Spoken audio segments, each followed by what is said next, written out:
It's a privilege to be here. Central is already doing so many activities that encourage flourishing, the worship and the preaching, the study groups, the service groups, the development of children, the development of us older folks.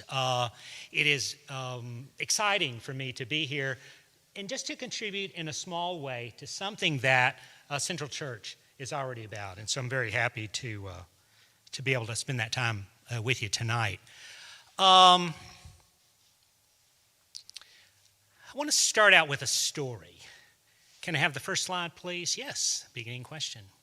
When I was getting ready to retire, I was working with a spiritual director, and she asked me her version of this particular story because I was kind of focused on, what would successful retirement, what would a good retirement life look like, 60s, 70s, 80s, maybe even beyond. And so we were working on this together with my spiritual director.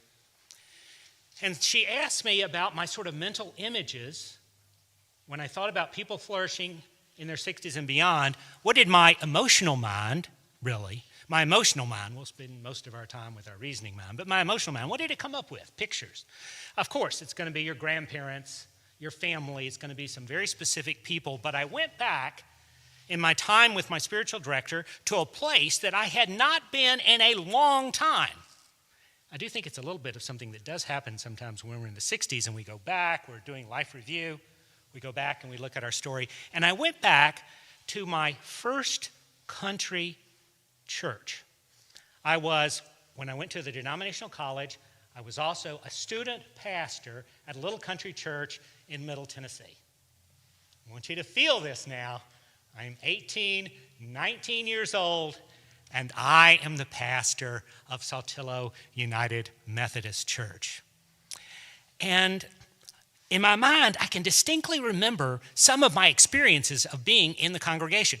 First off, I thought, wow, the people in my church talk about their health a lot. I mean, they are talking about their health all the time, and really, can you get my naivete? I'm a young kid. I don't really know what this means. It's kind of talking about their health. But I noticed a lot of differences. One very cheery lady was a serious walker and prayer at the same time, and I loved her. She was a church leader. She was great. But also, when I did my hospital visitation, I would come back. I'd visit with my members, and I would notice they were doing, in my mind, again, my 18, 20-year-old mind, the same behaviors that got them in the hospital.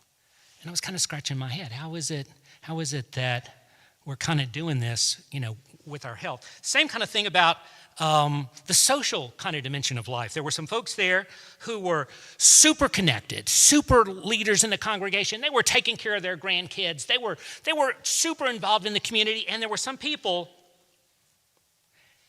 and I don't really know I just remember this as a kind of a visual thing. It seemed like when I visited them, they were always in their chair. They were in their house, and they were in their chair, and they weren't really doing a whole lot. And what's the difference? What's the difference between those two social people? Same thing with the kind of the emotional stuff. There really was, to my surprise, because, I'm like, I don't really know very much, 18, 20 years old, being a pastor, I was kind of worried about what I might be talking about. Some folks engaged me.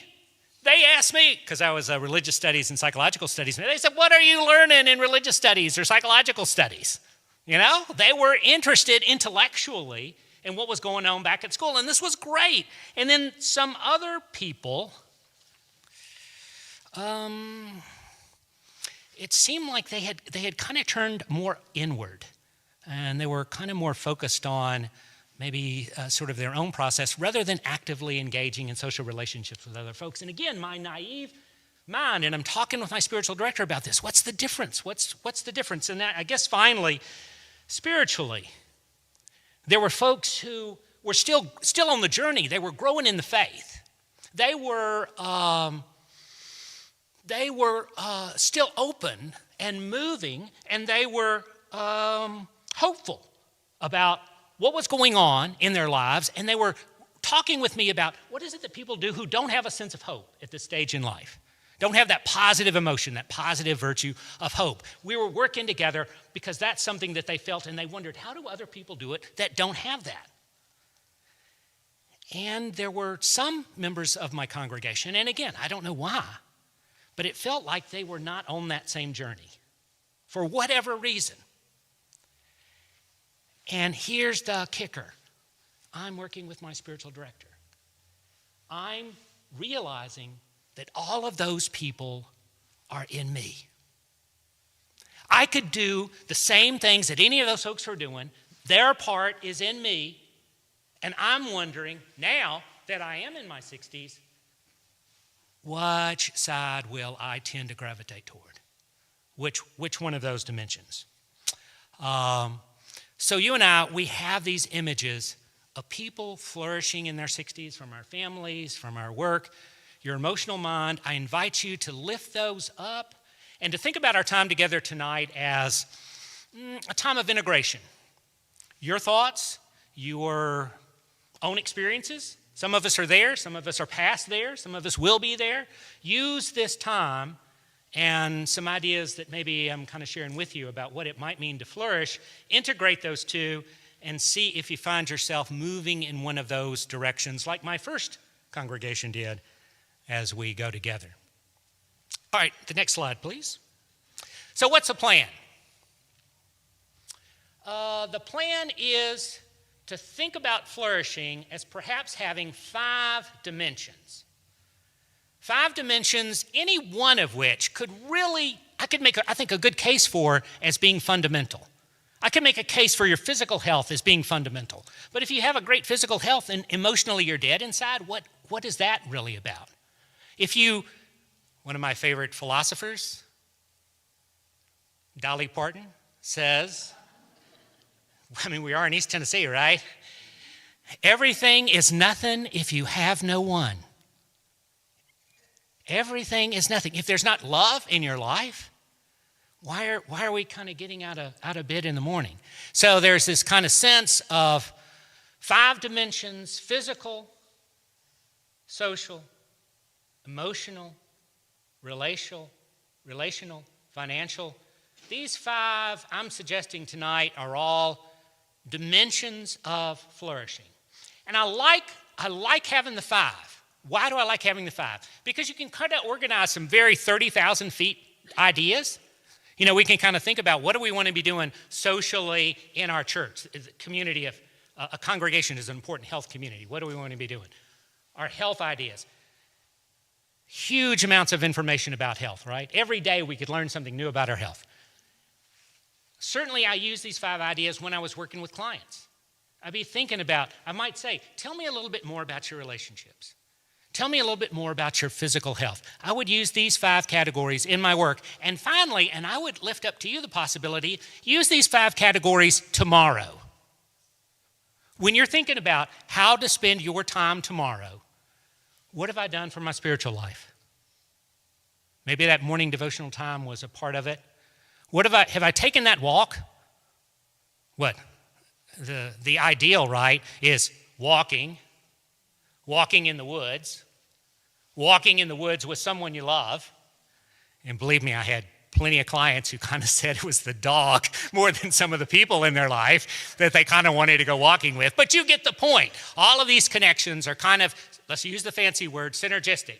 And I will be highlighting a little bit about each one of those, but they will be intersecting with each other. We'll be talking about, sometimes even using the same words through 5 different dimensions. But in any event, 5 dimensions, flourishing is the goal. I think it's something that's applicable to a day or a decade. All right, let's take a look at the next slide. Let's dig into the plan just a little bit more. And this has been true ever since I've been looking at the literature. If you just kind of talk to people who are in their 60s and a little older, by far, what's their first interest? Exactly like my little congregation. Nothing comes close to concern about their health. It's such a timely issue as we begin. Most of us, well, let's just say many of us can get out of our 50s without significant disease, chronic, or we'll say that. It's not likely to be true by the time we get out of our 60s. The odds are against us. Physical issues become much more relevant and burdensome as we kind of go through our 60s, and so it becomes important to talk about. We'll talk a little bit about health span and lifespan, and what does it take to kind of keep those pretty much the same, to have a relatively healthy span of activity in the full range of our life expectancy. The second thing, we'll talk a little bit about financial health. Believe me, there are times when I think socioeconomics drives everything. Believe me, there are studies that talk about, if you tell me your zip code, I can give you a pretty good estimate of how long you'll live. And the variation by class and money can be 8 to 10 years. It's humongous. Money matters. But I'm going to argue that money mind might matter just a little bit more than those very important numbers. I'm going to say that, and I'm following a fellow by the name of Arthur Brooks here, in terms of our emotional life, we want to be, this is the way I work with clients, we want to be happier. We're not looking for a fleeting kind of feeling. We're looking at the opposite of grief, sadness, loss, depression, which are big factors as we move into the later stages of life. We want to be looking at what can keep us happier as compared to sad grief, maybe even clinically depressed. I'm going to say a little bit about the social dimension of life.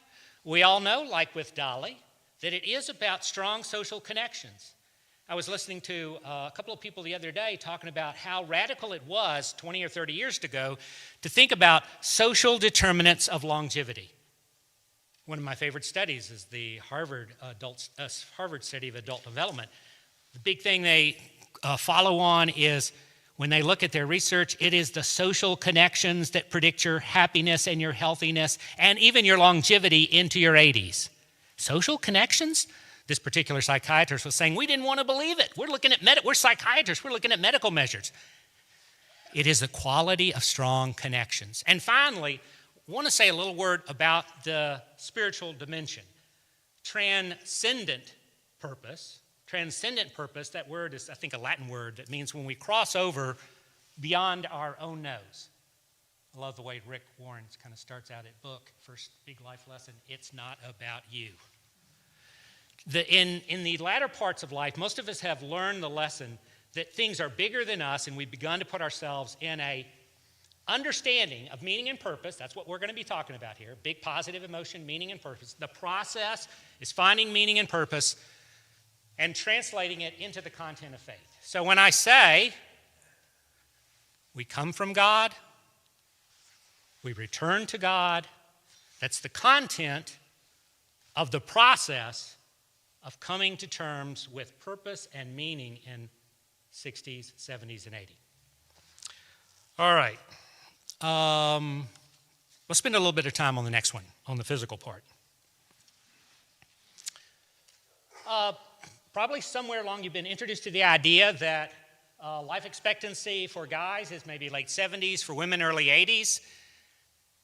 But when I was doing retirement planning with my clients, I didn't use life expectancy, I used health span, which is a public health concept. A lot of folks use that. These figures come from the World Health Organization. Hadn't changed a lot over the time I've been paying attention to it.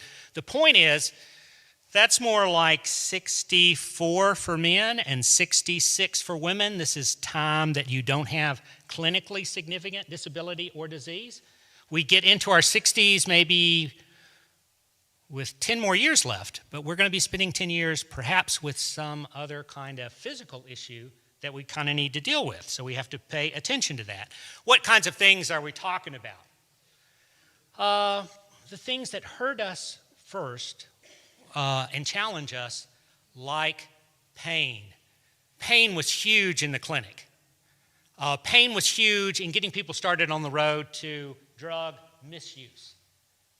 Pain is huge in being not being able to work All kinds of lifestyle things happen. Same thing with depression. Depression's kind of the number one mental health issue that takes away quality time from your life. And again, they have ways that they kind of measure that. Depression is, in our sphere, kind of a place that we'll go when we're talking about emotional health. Sometimes the losses and the griefs can take us into depression. Stroke, obviously, we know with that kind of some clot goes to our brain, we lose our brain health. These disabilities, these are challenges. Heart disease, as we proceed on out, heart disease and cancer, they're about half of all the deaths this year, right, in the U.S. Not quite, but pretty close to half of all the deaths. The one that people are the most scared of is, of course, the brain health, which is related to cardiovascular health overall. But they're scared of dementia for sure. And then there's some of the more psychologically despairing things where we begin to misuse drugs, even to the point sometimes of hurting ourselves, having accidents, having injuries. And it's a good reminder that it takes us a long time to get from there to here.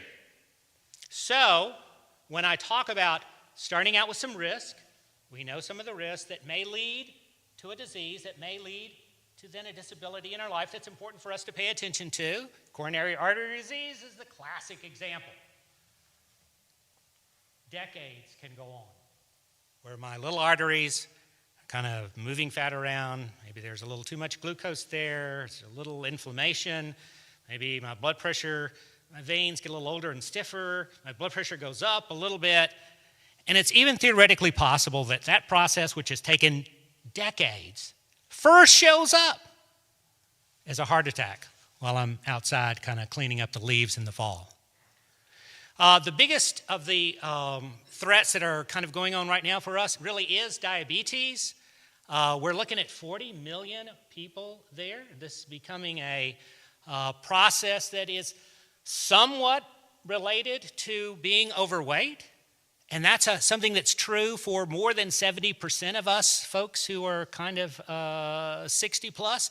So this sort of risk is something that we will be moving toward, and we end up with this idea that many of us in our 60s are dealing with for the first time, a sort of a chronic physical issue, and we have to adjust to that. How can we do that? Next slide, please.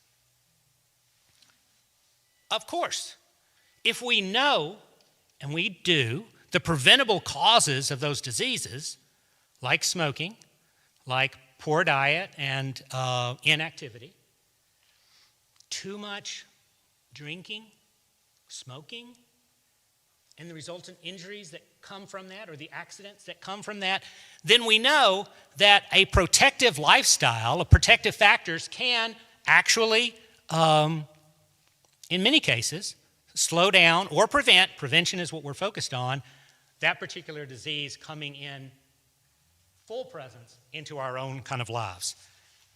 Protective lifestyle plus working with your health providers. The combination of healthy behaviors, taking responsibility for those, and having some sense of consultation, trust. You know, the amount of health information out there is incredible. And I want it to be empowering for us. I don't want it to be overwhelming. I want it to be empowering. So work with your provider. What lifestyle choices actually work? Well, they're the opposites of the preventable causes, right? I mean, they really are. As you know, the most bang for your buck is going to be what? Walking the dog in nature with a loved one. This is going to be it. But of course, it's also, and we'll never run out of information about nutrition and about exercise. And my encouragement is to just kind of find the best fit for you right now. And take that first step towards something that might be kind of motivating you to deal with this issue that is so much an issue for those of us in our 60s. Know your healthy living numbers. So when I went to the doctor, guess what? The doctor told me my BMI was too high. I will be having cookies afterwards, I can tell you, but I'm trying to get into a program where, so body mass index, but that's pretty important because I would rather not go down the road toward prediabetes or some other malady, and that is pretty much right with smoking and various forms of tobacco use, a leading risk factor. I'd rather take that information, prevent full-blown heart attack when I am moving my leaves out of my yard. This is pretty important. Prevention, minimizing that pain that gets to be an issue from joints and so forth in our 60s and beyond, back pain, and our own unique definition of quality of life. Interestingly enough, the answer to the question, how would you rate your health? And that's usually what they use for subjective good health. If you say and you feel your health is pretty good, if you have that positive framework, guess what? That's associated with all kinds of positive health outcomes, including being able to deal with pain better. What do we want to do that requires good health in our 60s and 70s and 80s? Let that be your motivation. What's a second dimension? Second dimension in the next slide is the financial dimension. Can I afford this 60s, 70s, 80s kind of time in my life? It really is true that money buys good neighborhoods, safe transportation, medical access, gym memberships, good food, leisure to travel, all kinds of positive things that add to your health and to your longevity. The reality is a lot of people don't get there. Now, the poverty rate is not 1/3 for senior folks. This is an AARP figure. But here's what's important to me. People are stressed about their finances. Financial stress is a serious issue for feeling satisfied about the financial health in your life. If you're stressed, that's almost like pain. It grabs your attention. It puts a lot of limits on what you can do.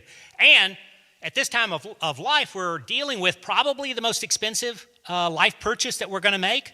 Retirement, funding, 10, 20, 30 years, possibly, for you or you as a couple or you and your family. These are huge life purchases. And the fact of the matter is, and there's a lot of uncertainty about sort of retirement, but in general, people retire earlier than they plan to. For health reasons, for family reasons, they get laid off from work. Again, these were huge issues in the counseling center.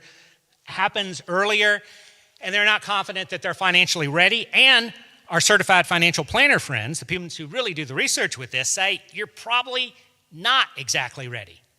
So it is an issue of some numbers and some sense of, do we have the resources to be able to retire when we are ready to retire, which probably are now more 65 to 67, when in fact most people retire, men a little bit longer than women, a little earlier than that, more like 62 and 64.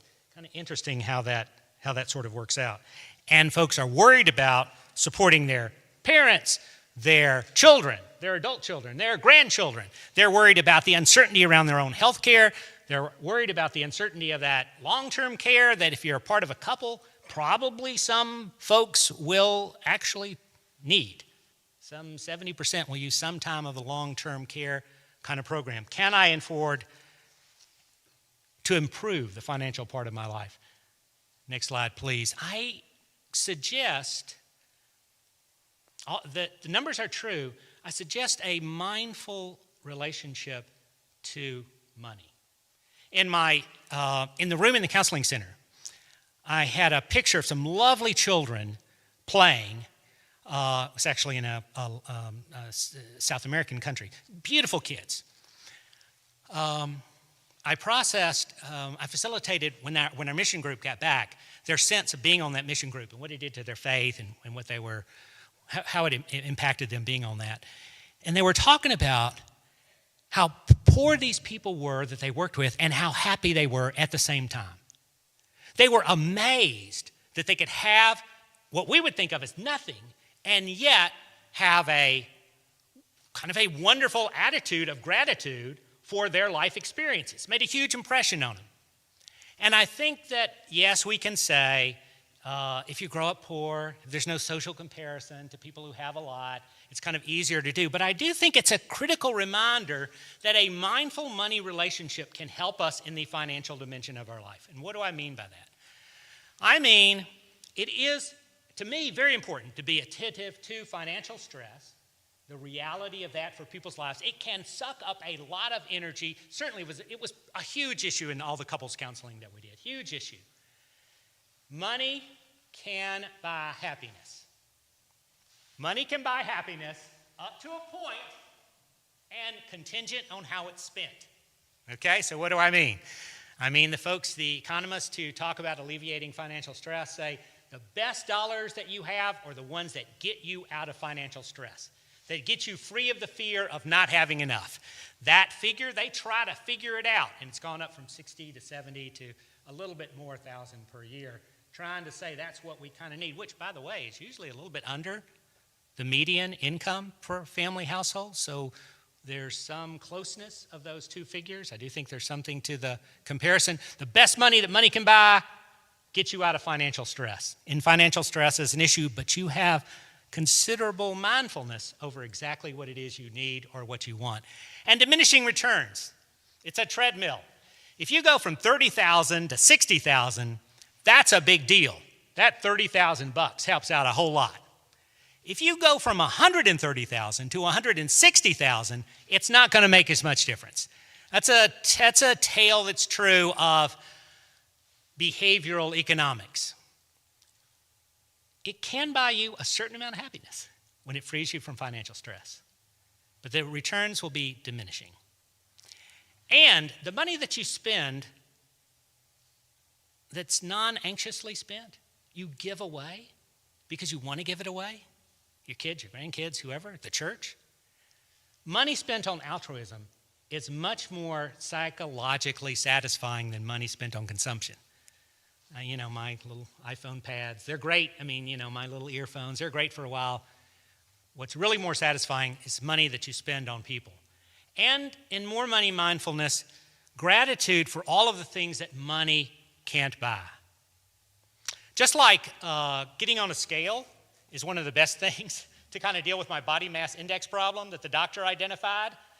Having a plan is what our financial friends say is the most stress-relieving thing. Best guess is about half of us have a kind of a plan to give us some confidence in the 60s, 70s, and 80s. But it's huge. It's a huge help. And if we are not moving in that direction right now, consider it as a possibility for improving your financial health. And finally, and I love this, when you talk to retirees, and there are a lot of interesting things retirees say, we should be talking to folks who are 60s, 70s, 80s about what it's like. They tell us, Ron, I worried a lot more about money than I should have. Whatever I have, that's what I'm going to spend, and it's going to be okay. So take some advice from the people who are there. Money may be less important than we think it is going to be right now, but it is good for us to think about how finances in our mind will improve the quality of our life in our 60s and beyond, and go from there. All right, let's go into the next dimension, the emotional dimension.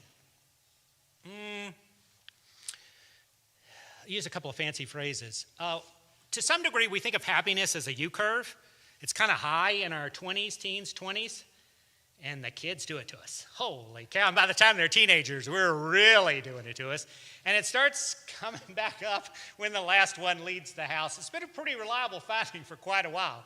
Now, I will say, on the positive note, the people who negotiate that bottom of the curve, that if you're looking for the happiest group, they're going to be the happiest group at 80. That's another thing from the longitudinal study. So that's rock bottom. But by and large, people are, in terms of self-reported happiness, 70s and 80s, especially the 70s. That's the peak. But I have to throw in a caveat, and it's the same thing that happened at my little country church. That U-curve becomes a K-curve. There is a group that ascends, and there's a group that doesn't do so well. George Valiant, in his study of adult development, he said, to me, it really feels like that K-curve has got one group that's the happy well, and the sad sick. People who have aged well and the people who have aged poorly. That realistically, for some group, things have kind of caught up with them over a period of time. Maybe the risk went to disease, went to disability.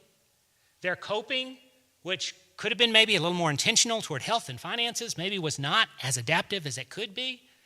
And now, and we always can improve from wherever we are, but it's a harder move from our 60s and our 70s because we're feeling the losses from work, our sense of self that we had invested in work. We're feeling the sense of self that we had invested in our body.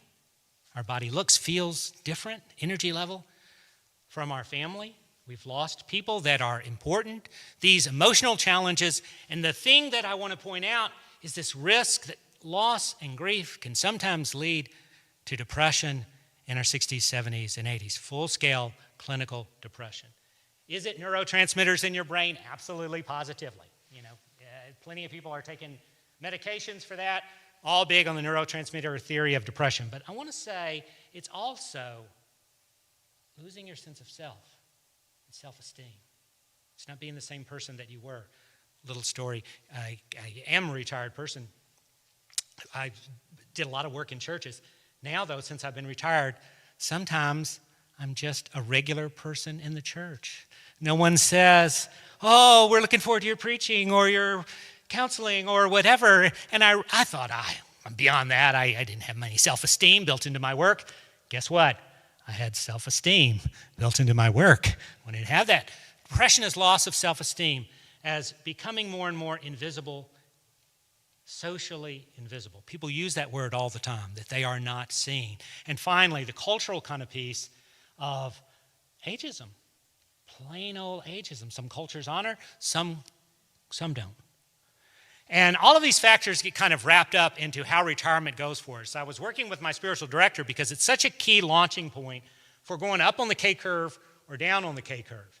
That is to say, if you're retired because of health problems or you were laid off, you're not financially prepared, home life was not good, really, you didn't really want to be there, all of these can set us up for a very different kind of decade than what we might have if we had a sense of a positive, prepared, financially prepared, physically prepared sense of going into our second adulthood of retirement, ready and fired up. So with the emotional challenges, how do we keep emotional health? Next slide, please. We know, and there's a part of me that's kind of simple-minded about this. It's like more positive emotions than negative emotions. What are the most important positive emotions? A lot of them are kind of theological virtues. Hope and love, but also gratitude and acceptance. And the way our psychologist friends talk about it is having that as a mindset, an intentional cognitive style, that you feed into positive emotions. You look for those so that you really do have losses in your 60s, 70s, and 80s, but you grieve with the positive emotion. You grieve with hope. You cherish those memories. They are still in you. How we deal with losses in our 60s, 70s, 80s is huge. My clients taught me that big time. I can't tell you how many people were very competent, more competent than me, and they were saying, Ron, I didn't realize it was going to be this hard. Could be the caregiving. It could be the loss of the spouse. A lot of things. So be prepared. Again, our psychologist friends talk about being able to adaptively cope, or what I talk about is kind of making a lemonade out of a lemon or not making mountains out of molehills. You get the feeling, but this is a way to cope with some, fancy word now is resiliency, to cope with this next phase of your life. I think of 60s, 70s, 80s as kind of an adolescent replay. You remember in adolescence, it's like you're figuring out, what's my career going to be? What am I going to do? You're trying to figure out, who am I doing it with? My girlfriend, my boyfriend, who am I doing it? Where am I going to do it? Where am I going to live to do that? Guess what? All those issues come back up in retirement, second adulthood. And a lot of things happen. And some people stay together, and some people have an encore career, and some people do some other things, but here's my advice. Use helping relationship and be a helping relationship to others in your 60s, 70s, and 80s. Nothing is more transformative. Well, there's pretty transformative things, but helping relationships are pretty doggone transformative on both ends of it. Thank you for the way that you are being there, and thank you for the way that you are letting yourself receive love. And I do think it's a pretty good question in terms of emotional health. Warding off depression. How are we predicting what's going to make us happier in our 60s, 70s, and 80s? I told plenty of folks, they said, hey, am I going to be happier after I retire? My first question was, are you happy now? If you're happy now, you're going to be happier. You're going to be happy when you retire. We could tell some more stories about that, but we'll say that in emotional health, it's about that slippery slope of losses to depression and avoiding that with a positive cognitive style. Love, hope, gratitude, acceptance. Next slide. The social dimension. Where do I belong now? Oh boy, this will come as shocking news to you. Are you ready to be shocked? Relationships are both the best resource and the biggest stressor. Relationships are twofold for us. They are hugely satisfying and they are hugely challenging. But here's the deal in 60s, 70s, 80s. It's loneliness. Remember the Surgeon General who talked about loneliness, Murphy, as a public health epidemic? That's probably a thing that has changed somewhat over my time of paying attention to the literature. We're just not as together as we were. And it becomes a real issue for those of us who totally believe that social connections and social relationships are so essential to keeping us healthy and alive and engaged. What's going on with us in our 60s, 70s, 80s? Well, as we know, there's less coming to church. Our social circle is smaller. We don't have school and work and things, and it's more vulnerable to people moving or to changing.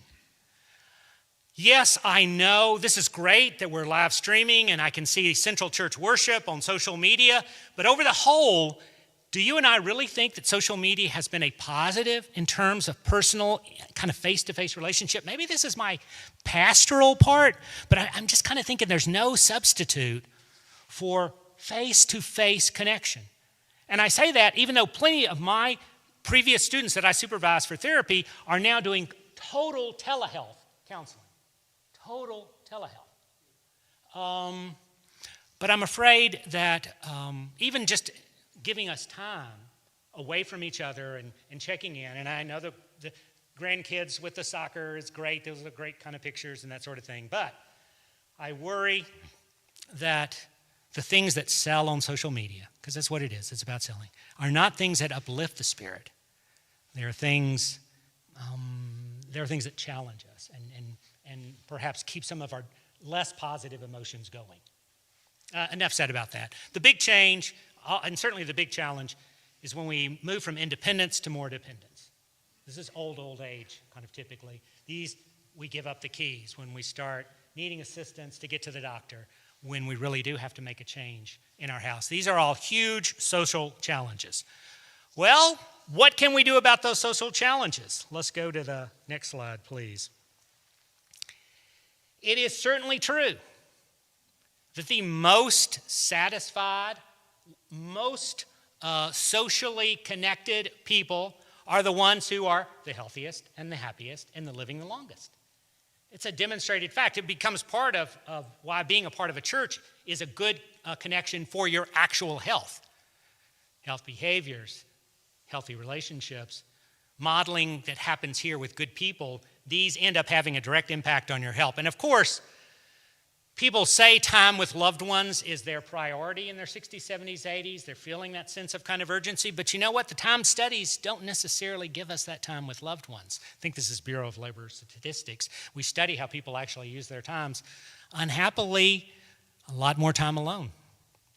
We have to be very intentional about finding friends that we can play with, that we can serve with, that we can learn with, that Brooks calls them real friends rather than deal friends. People who, and here's the kicker for me, this is when I'm working as a therapist, people you can share what matters in your life with. Those are your real friends. Those are the kind of friends that matter. Those that you can share with what matter that's going on in your life. It's great to be with people my own age, but I love hanging around my kids and getting, boy, they see the world differently than me. Generations do see it differently, and it's pretty good evidence that that's a benefit to us. Be the good grandparent. Take care of the kids. Mentor the next professional generation.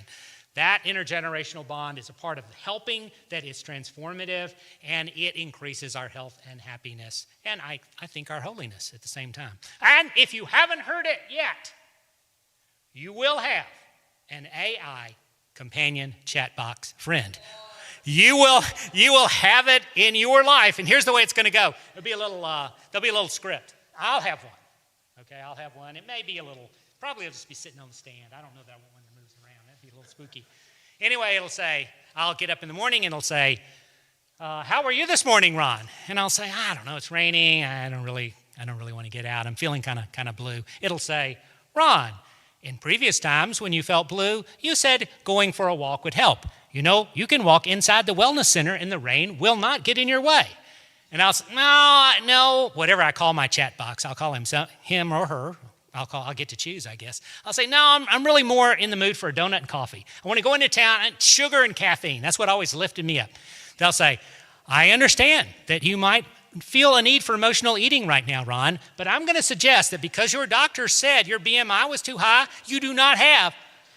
And I'll be making choices about whether or not I'm turning this thing off or on. And there will be some, it's going to be harder to do than I really want, but you will have an AI companion. And in all seriousness, for those, and there are many more of us who are living as single persons, remember the life expectancy of women is like 5 years beyond men.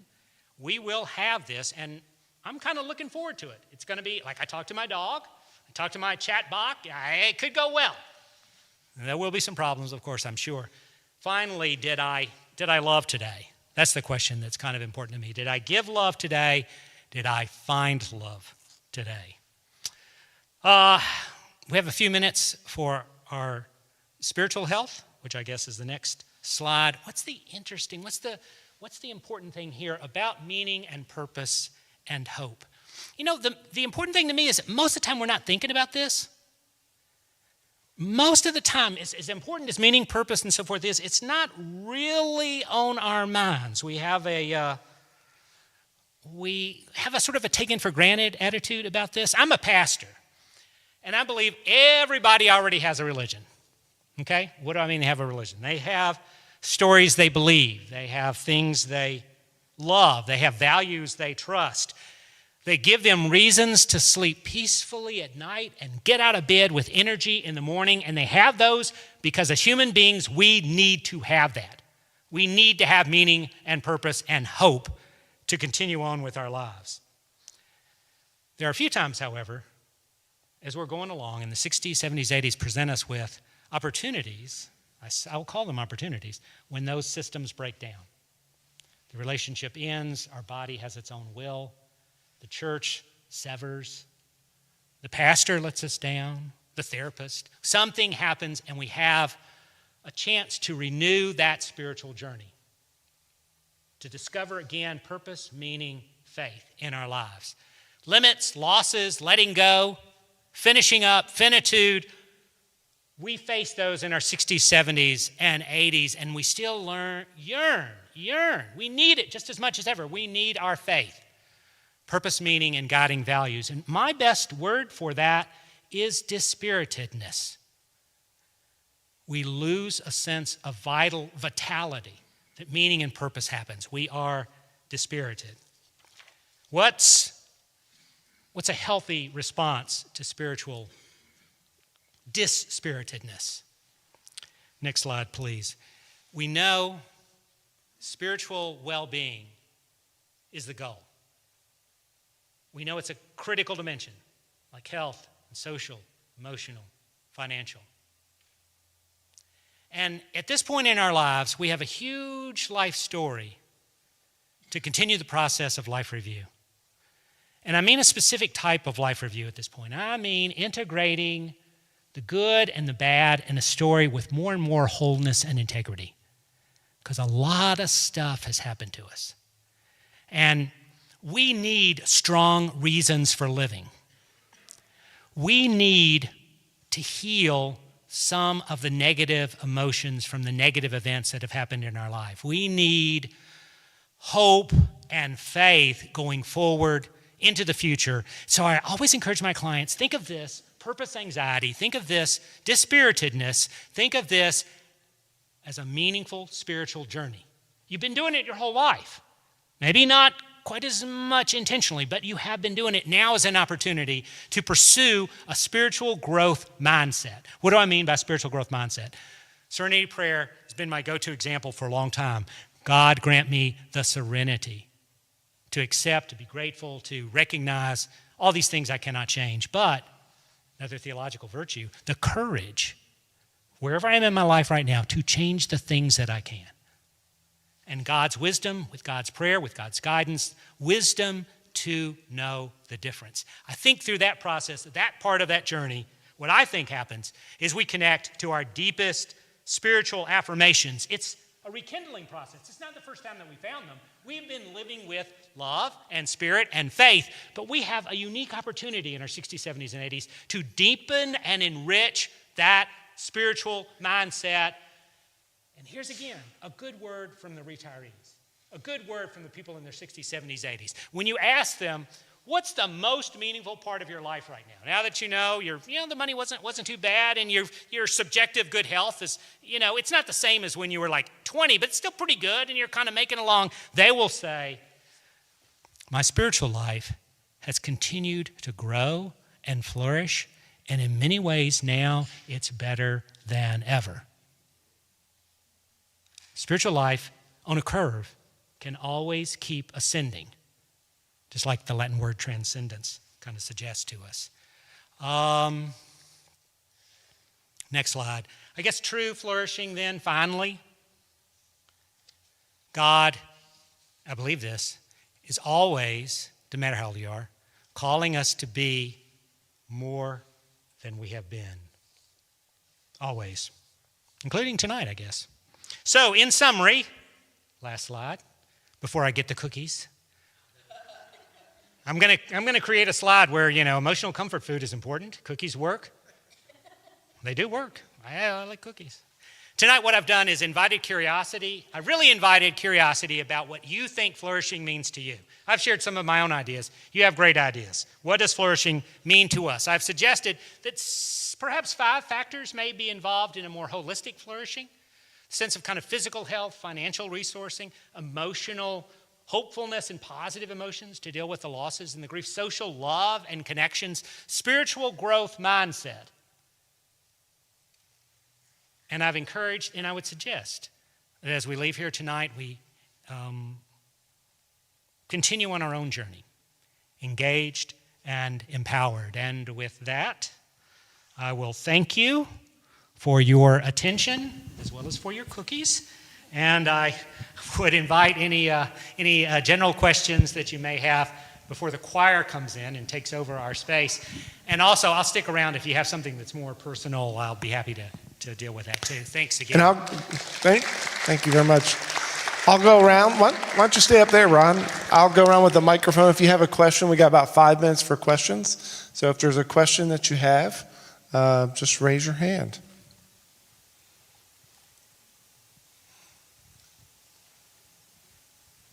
That's okay, I'm drinking water, so take your time. So I'd have a question. You talked about the the opportunity to kind of review your life. Yes, life review is So how do I do that? So, And maybe talk on the microphone so everybody can hear you. So, yes. Thanks. A lot of times I had clients literally do a timeline of their life. And they'd sort of go back to their childhood, their teenagerhood. We kind of do 10, 20, 30, 40, 50. We'd probably put a few events on that life, most significant events. We'd probably put a few adverse events. Mostly it would be in the what has most impacted your life story. If we're getting a little fancier, we talk about naming them as chapters. Here's the chapter of marriage before kids. Here's the chapter after the divorce. Here's the chapter when I changed careers. We might use that as kind of heading. It's very therapeutic, both to journal and write something down. It's extremely therapeutic to share it with another person and get their feedback. Primarily because, common sense is we kind of know ourselves. There's a lot of truth to that, but goodness gracious, there's also a kind of a way in which there's a lot of parts of ourselves that we'd rather not look at. And sometimes it's helpful and in a safe and trusting space to kind of say, so really how is that still impacting you? How are you still feeling that emotion that really hasn't been very healed, as well as the joy, the positive emotions that were really kind of a part of your life story. But that's a life review is something that's been around for a long time, and I find it very useful in my own, when I'm in a helping relationship. All right. Does anybody else have any questions? All right. Yeah. Could you tell us what a spiritual director is? Yes, there is actually an association of spiritual directors. Think of typically an ordained person, not always, there are lay people who are spiritual directors. Think of a person whose kind of focus in their work is how is God present with you in your life right now? It's kind of like any other helping relationship. Maybe a doctor helps you with your body stuff, maybe a therapist helps you with your emotional and psychological stuff. Spiritual director, Stephanie was my spiritual director, and I've had, 4 or 5 spiritual directors over the course of time. A professional who's very much focused on discernment, asking you about the things that are attractive in your life. Where's God leading you? Where are places where you need to stretch and grow? It's very much a helpful orientation, like you might talk with your pastors or your Sunday school leaders, or even an early sort of Methodist movement, a band kind of movement. Where are you in your life right now, spiritually and with God? A lot of times we don't really have a lot of people that we can talk to about our spiritual growth mindset or what's kind of going on with us. But That's a great question. All right, we'll have this be the last question. All right, so Marilyn? I had the opportunity to do oral histories with scientists and folks. And it was extremely rewarding, and it's also available. You can go to a website and hear what all these scientists say. But the thing I was going to bring home is there are all kinds of oral history how-tos out there. And the most important ones are the ones that can be done by a grandchild with his grandparent or son, daughter. There are classes sometimes that are taught in high school where they have an assignment to go out and interview their grandparent. And I think there's so much reward to the person being interviewed. Now, what we did is give them a list of questions before, not to surprise them, but the things that made the most influence in their lives. And the last question was always, what do you want your legacy to be? And if you ever want to do that, have a grandchild do it, there are all kinds of books on how to do an oral history. So. that is great. What a great way to share a life story, to listen and to go back and forth. I know it's meaningful for the participants, but it's also good research to help us kind of see how these life stories evolve. People do that with faith and with their spiritual stories as well as with some other things. But thank you, Marilyn, for reminding how important that could be a great social connection that we make and a part of our own kind of social health. Well, hopefully everybody got something personally that you could get out of this to apply in your life. And so let's thank Ron again for coming. Once again, if you have ideas, as you know, we talked about different ideas in July that you'd like to hear from, and we have some of those. But if you have additional comments or ideas that were sparked by tonight, feel free to write those in and finish out the cookies. Leave one for Ron. All right, and now receive this blessing that as you age, as we all age, the best news is God is with us. Amen. Thanks for coming.